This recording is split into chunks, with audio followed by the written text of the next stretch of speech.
तो चोरी करतोय अशातला भाग नाही. बरं समोर त्याची खोड मोडायची असं म्हणावं तर गोकुळातल्या माणसाने याचं काय केलंय तेव्हा हा त्यांची खोड मोडायला गेला तिथं. ती माणसं आपली गरीब आहेत, निवांत आहेत, गवळ्याची लोक आहेत, धार काढतात, कोणाच्या आधी नसतात, मधी नसतात. आजही आपल्या भागात गवळी आले तर लोक निघून गेले, उष्टळ घेऊन जाते, त्यांचा काही कोणाला त्रास नसतो. आले ना असतो काय तुम्ही बरं तुम्हाला माहिती, फडा तोडा गेले की मागे सगळ्या गोळ्याची लोकांची उष्ट गोळा करायची. हे कोण काम असतं? गवळ्याचं लोक. त्यांचा काही त्रास असतो का कोणाला? मग या लोकांनी याला काय त्रास दिला तेव्हा हा तिथं जाऊन चोऱ्या करायला लागला. याचं उत्तर असं आहे, थोडक्यात उत्तर असं आहे, परमात्म्याने चोरी केली म्हणजे त्यांच्या घरातलं काही पैसा आणला, त्यांच्याकडचं काही धन आणलं, त्यांच्या घरातले काही भांडी घेऊन आला, असलं काही परमात्म्याने केलं नाही. चोरी केली म्हणजे काय केलं, कशाची चोरी केलेली आहे तर परमात्म्याने जी चोरी केलेली आहे ती चोरी आहे चित्ताची. चित्त चोरी आले नंदाच्या नंदने तुका म्हणे गरुड ध्वजे. परमात्म्याने जी चोरी केलेली ती चित्ताची. चित्ताची तरी का केली त्याच्या पाठीमागे एक कारण आहे. गोकुळामध्ये जेवढे गोपाळ होते, जेवढ्या गवळणी होत्या, जेवढ्या बालगोपाल होते, हे सगळे हे तुमच्या आमच्यासारखे माणसं नव्हते.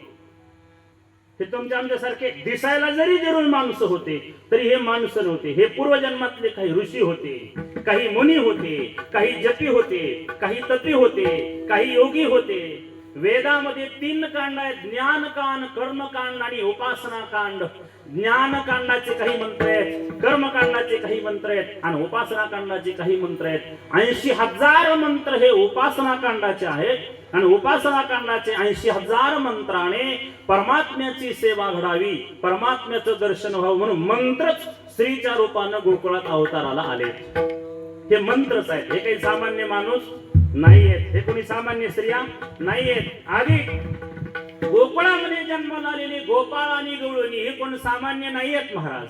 ज्या वेळेला भगवान प्रभू रामचंद्र अर्थात परमात्मा आदी नारायण समुद्र मंथन करत होते, समुद्र मंथनाच्या वेळेला मत्स्य अवतार घेऊन परमात्मा समुद्र तळाला गेले, कच्छप अवतार घेऊन.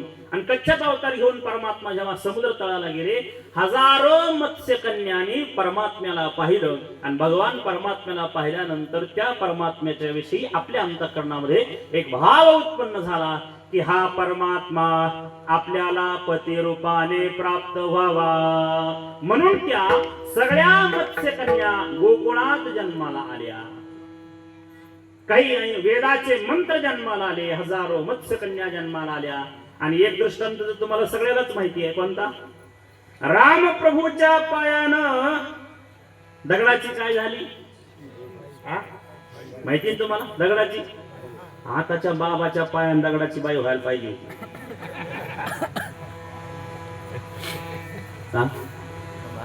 त्या गडावर जागा नाही, माणसं तोडातोडी झाली असते त्या गडावर. बाबा पाय लावा मग आम्हाला बायको द्या. त्याच्यात पुन्हा ज्याला जशी बायको पाहिजे तसा दगड उचलला. अशी बायको पाहिजे तर बारीक गोटा, जरा मोठी पाहिजे. ज्याला जशी बायको पाहिजे तसा गोटा उचलून नेला असता. बाबा याला पाय लावा. बाबाचा पाय लावला की दगडाची लग्नाचं चालत नसतं राहिला, हे झडत नसतं राहिलं. रामप्रभूच्या पायानं जर दगडाची सही झाली ही बातमी ऋषी मुनीला कळाल्यानंतर रामायणात वर्णन पाहायला मिळतं. हजारो ऋषी मुनी परमात्म्याच्या जवळ गेले आणि त्यांच्याही मनात असा भाव आला की आपणही आपल्या एक एक धर्मपत्नी प्रभूच्या चरणापासून मिळवून आणूया. आणि असं म्हणतात रामायणात की ते दगड घेऊन गेले आणि प्रभू परमात्म्याच्या समोर गेले आणि राम प्रभूला पाहिले. परमात्म्याला पाहिल्याबरोबर महाराज देवाला पाहण्याचा परिणामच असा आहे, जोपर्यंत माणूस देवाला पाहत नाही तोपर्यंत संसार पाहू शकतो, पण ज्या दिवशी देवाला पाहिन त्या दिवशी संसार समाप्त झालेला असतो.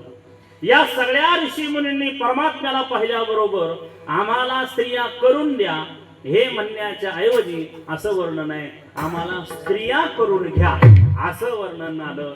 आणि त्यांच्या मुखातून हा शब्द बाहेर आला. परमात्म्याने आश्वासन दिलं की या अवतारामध्ये माझा एक नियम आहे, एक बाणी, एक पत्नी, एक वचनी, मर्यादा पुरुषोत्तम प्रभू राम. हे माझं कर्म आहे. मग तुम्ही दुसरं काही म्हणे, आम्हाला दुसरं काही नाही म्हणे. मग ही जर तुमची इच्छा असेल तर तुमच्या या शब्दाची अर्थात तुमच्या इच्छेची पूर्तता मी माझ्या पुढच्या अवतारात करेल. म्हणून तेच दंडकारण्यातले ऋषी मुनी गोकुळामध्ये स्त्रिया म्हणून जन्माला आले. आणि हे कोणी ऋषी, मंत्र, मत्स्यकन्या हे 3 प्रकारनं जन्माला आले. कोणी सोना, कोणी लेके, कोणी लेके स्वतंत्रा, कोणी लेके स्वतंत्रा, कोणी लेके स्वतंत्रा, कोणी सोना, कोणी लेके, कोणी लेके स्वतंत्रा, कोणी लेके स्वतंत्रा, कोणी लेके स्वतंत्रा, कोणी सोना,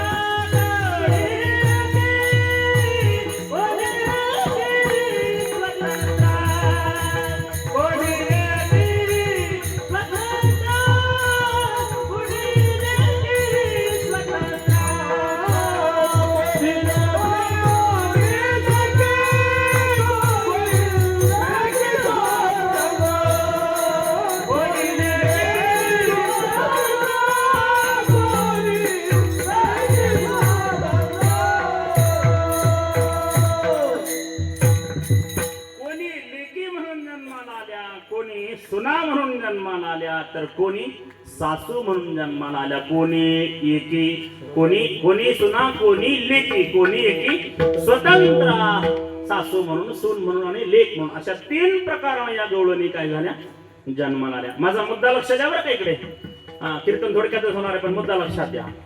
परमात्म्यानं चित्त का चोरलं? कारण याच गवळीनं अगोदर परमात्म्याला आपलंस करण्याकरता आयुष्य खर्च केलं. गोकुळात जन्माला का आल्या ह्या?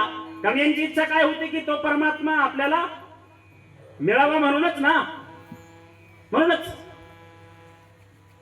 तो कृष्ण आपल्याला पती म्हणून मिळावा, म्हणून तर यांनी त्या, तुम्ही भागवत कथा ऐकली असेल, यमुना नदीमध्ये जायच्या आणि स्नान करायच्या, नाही की नाही? वस्त्र काठीला ठेवायच्या, आतमध्ये उतरायचं, स्नान करायचं, बाहेर यायचं, ती सगळी वाळू जमा करायची, त्या वाळूची एक मूर्ती तयार करायची, एका देवीची मूर्ती तयार करायची. त्या देवीचं नाव काय? कुणी गेले का गोकुळात? गोकुळ, वृंदावन, मथुरा कोणी बघितलंय का? कोणीच नाही पाहिलं. तुमचा फक्त बोलेगावच्या मारुतीचा संबंध आला काय? पाहिलं पण ध्यानात नाही राहिलं. पाहिलं.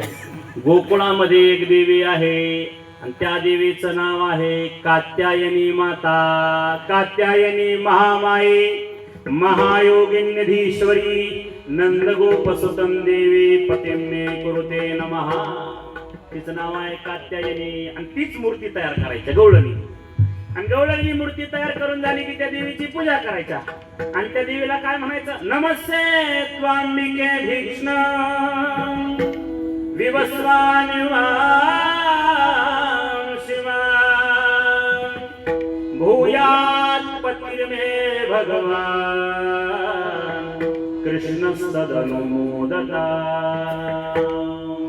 हे माता, भूयात् पतिर्मे भगवान कृष्ण, माझा पती रूपानं प्राप्त व्हावा असा मला आशीर्वाद दे. या गवळणी सुद्धा तीच पूजा करायच्या. हेमंते प्रथमे मासे नंद प्रजकुमारिका चेरुर्हविष्ठा भुंजानाम कात्यायान अर्चनम व्रताः. कात्यायनी नावाचं व्रत या गवळणी करायच्या. आणि परमात्म्याने विचार, आता इथं विस्तार करायला गरज नाही, पण एक मिनिटात भगवंताने विचार केला यांची इच्छा सार्थ आहे. जय हो, यांची इच्छा सार्थ आहे. काय सार्थ आहे? खरं जर बघितलं तर आपला पती कोण हो? आपला पती कोण? लाडक्या बहिणी, आपला मालक कोण? ज्याच्या बरोबर लग्न झालंय तो. बरोबर ना? बरोबर आहे ना? तिकडं अंधारात बसलेल्या, बरोबर ना? खरे ना? तोच पती ना आपला? नाही, चूक आहे. तो पती आहे देहाचा. आणि जिथं देहच आपला नाही तिथं देहाचा पती आपला कसा असू शकेल? देह हा कोणाचा आहे? महाराजांचं प्रमाण आहे, देह हे काळाचे, धन कुबेराचे येथे. म्हणून संसारातला पती हा आपला पती नाही, तर आपला पती परमात्मा हा खरा आपला पती आहे. पुरुषाचा सुद्धा, फक्त माता भगिनीचाच नाही. तुम्ही लय मनात नका आणू, आम्ही नवरे, तुमचा एक नवरा बसलेला आहे वर. हा मग ते निवडणुकीतला असेल ना जिकाल तो वरला मालक आहे ना, तो नवराच आहे तो बी. आणि सगळ्याचा नवरा मालक तो परमात्मा. पिता हमस्य जगतो माता धाता पितामहा वेद्यं पवित्रमोंकार रुक्षाम यजुरेव च. पिता हमस्य जगतो, जगतस्य अहम अस्य पिता, मी जगाचा पिता आहे. खरं जर बघितलं तर खरा मालक कोण? कृष्ण हा मालक आहे. म्हणून तो कृष्ण परमात्मा या पूजा करतात. यांची तीच इच्छा आहे म्हणून भगवान तर आले. आणि आले परमात्म्याने सगळे वस्त्र उचलले, कळंबाच्या झाडावर घेऊन गेला. नामदेव महाराजांची फार सुंदर आहे गवळण आहे. गवळणी ठकविल्या, गवळणी ठकविल्या, एक एक संगतीने मराठी कानडिया, एक मुसलमानी कोकणी गुजरणी, अशा पाच जणी गवळणी ठकविल्या. गवळणी ठकविल्या, गवळणी ठकविल्या, एक एक संगतीने मराठी कानडिया, एक मुसलमानी कोकणी गुजरणी, अशा गवळणी सुंदरी, गवळणी सुंदरी, गेल्या यमुने तिरी वस्त्रे फेडूया, स्नान करी किनारी गोविंदाने वस्त्रे, गेले कळंबावरी स्नान करून या, आल्या बाहेरी गवळणी ठकविल्या. गवळणी ठकविल्या, गवळणी ठकविल्या, एक एक संगतीने मराठी कानडिया, एक मुसलमानी कोकणी गुजरणी, अशा पाच जणी गवळणी ठकविल्या. गवळणी ठकविल्या, गवळणी ठकविल्या. आता ही फार मोठी गवळण आहे महाराज. लडोबा गोविंदा, लडोबा गोविंदा, निर्वाणी आज अडचा डोपड चालो, चिरपोड ना पोडो मारी कन्हैया, पाणी खेळा ना खेळो गवळणी ठकविल्या. ए लाला, काही कर बाबा, पण आमचे वस्त्र आम्हाला परत देऊन टाक. परमात्म्याने वस्त्र दिलेले नाहीत. हे काही कथा नाही, सगळं सांगत तुम्हाला बसत नाही. मुद्दा आपला फक्त एवढाच चालू आहे की गवळणींना कृष्णपती मिळावा म्हणून तपश्चर्या केली, साधना केली, भगवतीची पूजा केली. आणि कृष्ण परमात्मा समोर आले. मग गवळणीला काय दिलं? दर्शन दिलं. म्हणजे ह्या सगळ्या गवळणी, कोणी सासू, कोणी सुना, कोणी लेकी, तो कृष्ण आपला व्हावा म्हणून दुसरा जन्म घेतला. बरोबर ना? दुसरा जन्म घेतला. मग परमात्म्याने जी चोरी केली ती का केली? तर त्याचं उत्तर असं आहे. भगवान म्हणतात यांनी मी मिळावा म्हणून दुसरा जन्म घेतलाय. आणि आता इथं गोकुळात यांचा जन्म झालाय. यांनी माझ्याकडं पाहायचं सोडून दिले आणि माझ्याकडे पाहून या काय करतात? संसार करतात, संसार करतात. देव सकाळी उठून जरी त्यांच्या दारात गेले, हे ललिता, हे विशाखा, हे चित्रा, इंदुरेखा, मुझे बहुत भूख लगी है, कच्चो माखन तो दे दो. अरे लाला, तुम्हें माखन नहीं मिलेगा, चले जाओ यहाँ से, सुबह सुबह आया है तेरा काला मुंह लेके, चले जाओ मैया के पास, कुछ नहीं मिलेगा तुम्हें, जाओ यहाँ से. कोणतीच गवळण लालाला खायला लोणी देत नसायची. लाला म्हणायचा मी होऊन यांच्या दारात येतो तरी सुद्धा ह्या घेत नाही. देव घ्या कोणी आयता आला आणि देव न लगे साठवणीचे रुंधली जागे. होऊन देव दारात आला तरी या गवळण यहाँ से चला जाओ, तो तेरा काला मुले यहाँ नहीं ठहरने का, चले जाओ मैया के पास जाओ, तुम्हारे बाबा जी के पास जाओ. जी मैया मुझे भूख लगी है, कुछ खाने के लिए मक्खन दे दो, नहीं मिलेगा तुम्हें. आणि त्याला चोरून चोरून त्यानं मागितलं तरी त्याला देत नव्हत्या. आणि असे मडके भरून ठेवायच्या. एक दह्याचं मडकं, एक दुधाचं मडकं, एक ताकाचं मडकं, एक लोण्याचं मडकं आणि एक कशाचं मडकं? तुपाचं मडकं. असे मडके जमून ठेवायच्या. आणि आठवड्यातून एक बाजार होता सोमवारच्या दिवशी. तो बाजार होता मथुरेचा. आणि याला चुकून, कोणाला? कृष्णाला चुकून हे सगळे भरलेले मडके गवळणी बाजाराला घेऊन जायच्या. दुडीवरी दुडी गवळण साथे निघाले, दुडीवरी दुडी गवळण साथे निघाले, दुडीवर दुडी गवळण साथे निघाले, दुडीवर दुडी गवळण साथे निघाले. गवळण गोरच मांडून चालली, गवळण गोरच मांडून चालली, गोविंद घ्या मोरे राम घ्याले, गोविंद घ्या मोरे राम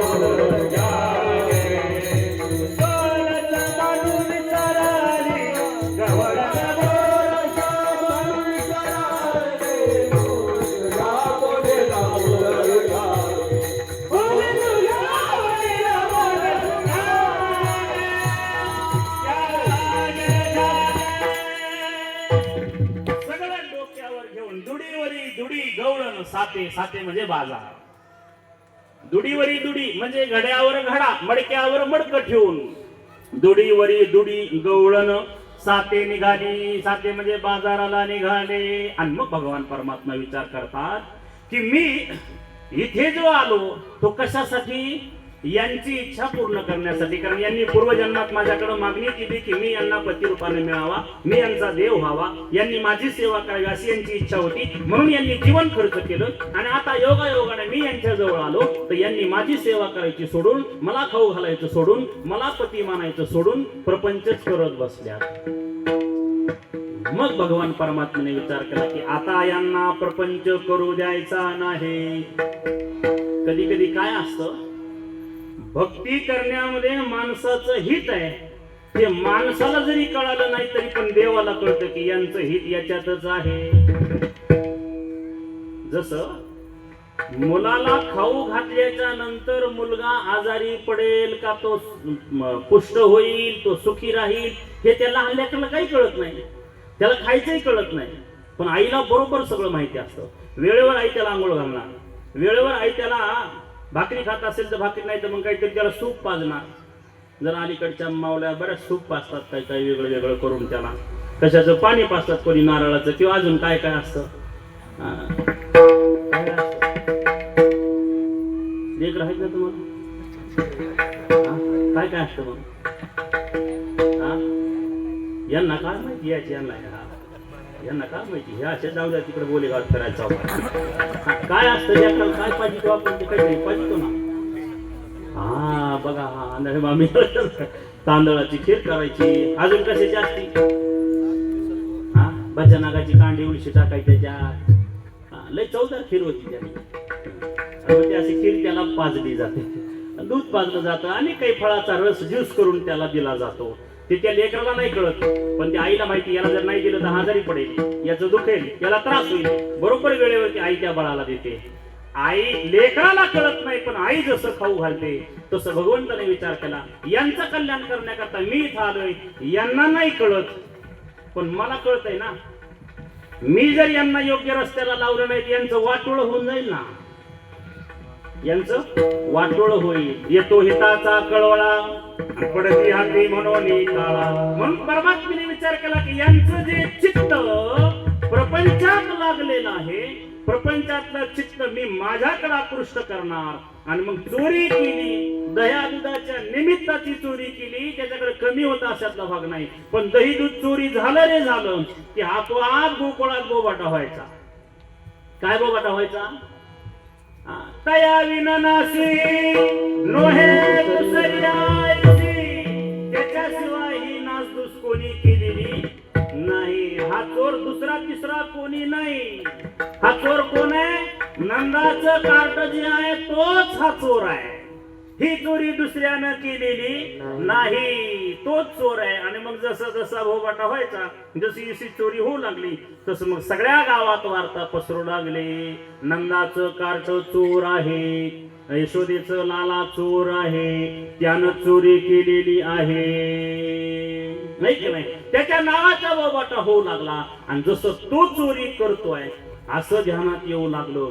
तिथून पुढे गवळणी प्रत्येक वस्तू सांभाळून ठेवू लागल्या. पण प्रत्येक वस्तू सांभाळून ठेवताना मनातला कृष्ण जात नव्हता. का? जरी प्रपंच करत होत्या पण मनातला, कारण हा कुणीकडून येईल, काय करील, काही सांगता येत नव्हतं. किती जरी व्यवस्थित ठेवलं तरी रात्री 12 वाजता मडके फुटलेले दिसायचे. काही गवळणी म्हणायचं काय करावं आता, अंधाऱ्या खोलीत ठेवलं तरी मडके फुटतात. हा एक जरा बोले गावातली गवळण होती, चांगली निभार गवळण होती, जरा शानी होती, शेरला राहिलेली, ती काय अशी आडाण नव्हती. ती म्हणली काय खरे याच्या नादी लागून हा येऊन दे आता, याला एक मडकं सापडू देणार नाही. तिनं शिक बांधलं वर असं. आणि कुठं ठेवले मडके? मडके कुठं ठेवले? शिक्यावर ठेवले. शिक्यावर. शिक कळतंय ना? शिक नाही कळालं तर शिक काही कळती का? तिथं सगळ्यांनाच कळती. हा शिक काही नाही कळलं शहरात काय राहायचं मग आपण. हा शिक आणि त्याच्यावर मडके ठेवले असे वरती, जेणेकरून कृष्णाच्या हाताला येऊ नये. पण हा सुद्धा त्यांचा बापच होता महाराज. ज्या ज्या वेळेला चोरी करायची वेळ आली त्या वेळेला यानं एकटा थोडाच जात होता, सगळी फौज घेऊन जात होता. सगळी फौज घेऊन जायचा. चोरी करायला एक जण जात नसतो. फाईल हरती म्हणजे ती काय शाळेतल्या पुस्तकातली वही आहे का काय पोरायची? काय आलं का नाही तुम्हाला? फाईल काय झालं? फाईलच हरली. कसं काय हरली फाईल? ते काय पहिली झाली गुरु आहे, वही गेली गायब हरपून गेली म्हणजे असं कसं काय होईल? चोरी करणारा एकटा नसतो, टीम असते. उठाला उठाला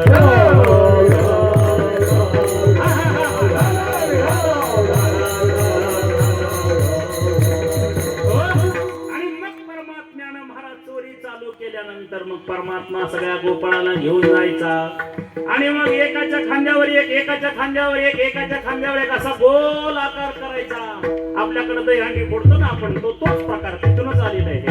आणि मग असा गोल आकार झाला. सगळ्यात वरती भगवान कृष्ण थांबायचा आणि सगळ्यात खाली एक ब्राह्मणाचा होता पेंड्या, गोबड बोलणारा. त्या पेंड्याला तो खाली घालायचा. तो पेंड्या असा जाम होता, माझ्यासारखा निबाराचा, 2 पोत्यावानी असा. तो काय असा अडकोळी नव्हता बरं का, असा जाम होता बरं का बापू. असा चांगला होता. तो फुकटचं खात होता दलित ते रोज एका गावात जाऊन, त्याच्यामुळे जाम झालं होतं ते. आणि मग ते दाव्याचं सुद्धा घेऊन जात होतं. म्हणलं त्याला काय कमी असं. खाली जेवला कृष्ण परमात्मा वरती, महाराज भगवान परमात्मा वर नुसती मलई काढून ठेवली ती त्या गवळणीनं. मलई तर माहिती आपल्याला, नुसती मलई. चांगलं दूध तापवायचं. जुन्या बाया दूध चांगलं तापत होता.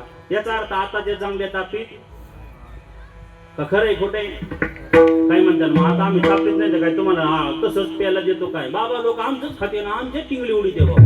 काय काय लोक अशी बोलतात, आमचंच खातात, आमच्या टिंगली. अरे तसं नाही ते. तुम्ही पण दूध तापता, पण 2 मिनिटात तुमचं गरम होतो दूध. गोकुळातलं दूध तापायची पद्धतच वेगळी होती महाराज. अशी गोल चूल होती. त्या चुलीतून पुन्हा इकडे एक छिद्र होतो आणि पलीकडे एक असा गोल टवका करायचे. त्याला काय म्हणायचे?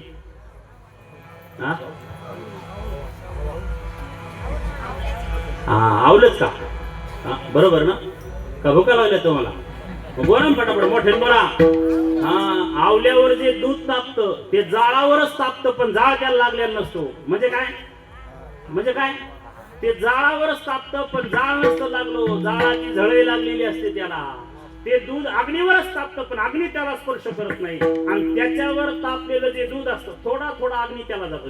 जास्त जाळ झाला की तिकडे जाणार आणि तिकडून त्याची झळी त्या दुधाला लागणार. ते दूध उतू कधीच जात नाही आणि ते दूध हळूहळू हळू असं उकळत राहतं. तुमच्या बासुंदीला काय करता? 5 भाकरी होतं दूध तापून बघा आणि ते दूध खाऊन बघा. आणि त्यात पुन्हा ते मडक्या जर्मनच्या वांड्यात नाही, अजिबात नाही. आणि मग असं दूध तापल्यानंतर वरती जी साई यायची ना, लाल रंगाची साई यायची, लाल रंगाची. आता जसा तो 5चा ठोकळा आहे ना, असा एकदम जाड, किंवा 10 रुपयाचा बारीक आहे जरा, पण 5 रुपयाचा मोठा जाड साई येते. आणि त्या गवळणीनं आज्यात ती साई उचलायची, एका मडक्यात टाकायची. 8 दिवस साई गोळा करून ठेवली आणि सगळ्यात वरती ठेवली. आणि हा काळा सगळ्यात खांद्यावर चढला आणि वर जाऊन ती सगळी मलई खाऊन टाकू लागला. ते बामणाचा म्हणला, अरे कृष्णा मला काय घेतो का नाही? एका बोलून तो सगळंच खातो एकटा. कृष्णा काय, पेंड्या तुला पण देतो पण काळजी करू नको, सगळं देतो पण माग काही सरकू नको, कारण तू माग सरकला, मी माग सरकते. तुम्हाला काय पुऱ्या मिळत असतात काय? मी जर उभा तर तुमचं काय खरं नाही. मग मी भले 4 वाजले तरी तुम्हाला पुरी मिळणार नाही. अजून काय बाबा? पुरी भाजी आहे ना, बर्फी आहे का? खायला कशाला लगेच तोंडाला पाणी आलं बघायला. असं पाणी येऊ देऊ नका, सगळं सावकाश तुम्हाला मिळून जाईल. आणि मग खाऊन घेत. अरे आम्हाला काही परमात्म्याने खाली दह्याचा डेरा दिला. आता हे ब्राह्मणात याला कधी चांगलं मिळालं नव्हतं, ते दही उरपू लागलं. ज्याला कधी काही मिळालं नाही ती त्याच्यातच समाधानी असतं महाराज. हे सगळ्या अशा खोड्या केल्या, असो अनंत खोड्या आहेत परमात्म्याच्या. आणि मग एक एक एक एक लीला होऊ लागली. परमात्मा चोरी करतो अशी भगवंताची तक्रार येऊ लागली. परमात्म्यानं चोरी केली याचा अर्थ खायला काही मिळत नाही, भरपूर आहे त्याच्याकडे खायला, पण त्या खाण्याच्या निमित्तानं, दह्याच्या निमित्तानं, दुधाच्या निमित्तानं, लोण्याच्या निमित्तानं परमात्म्याने त्या गवळणींचं चित्त हरवून घेतलं.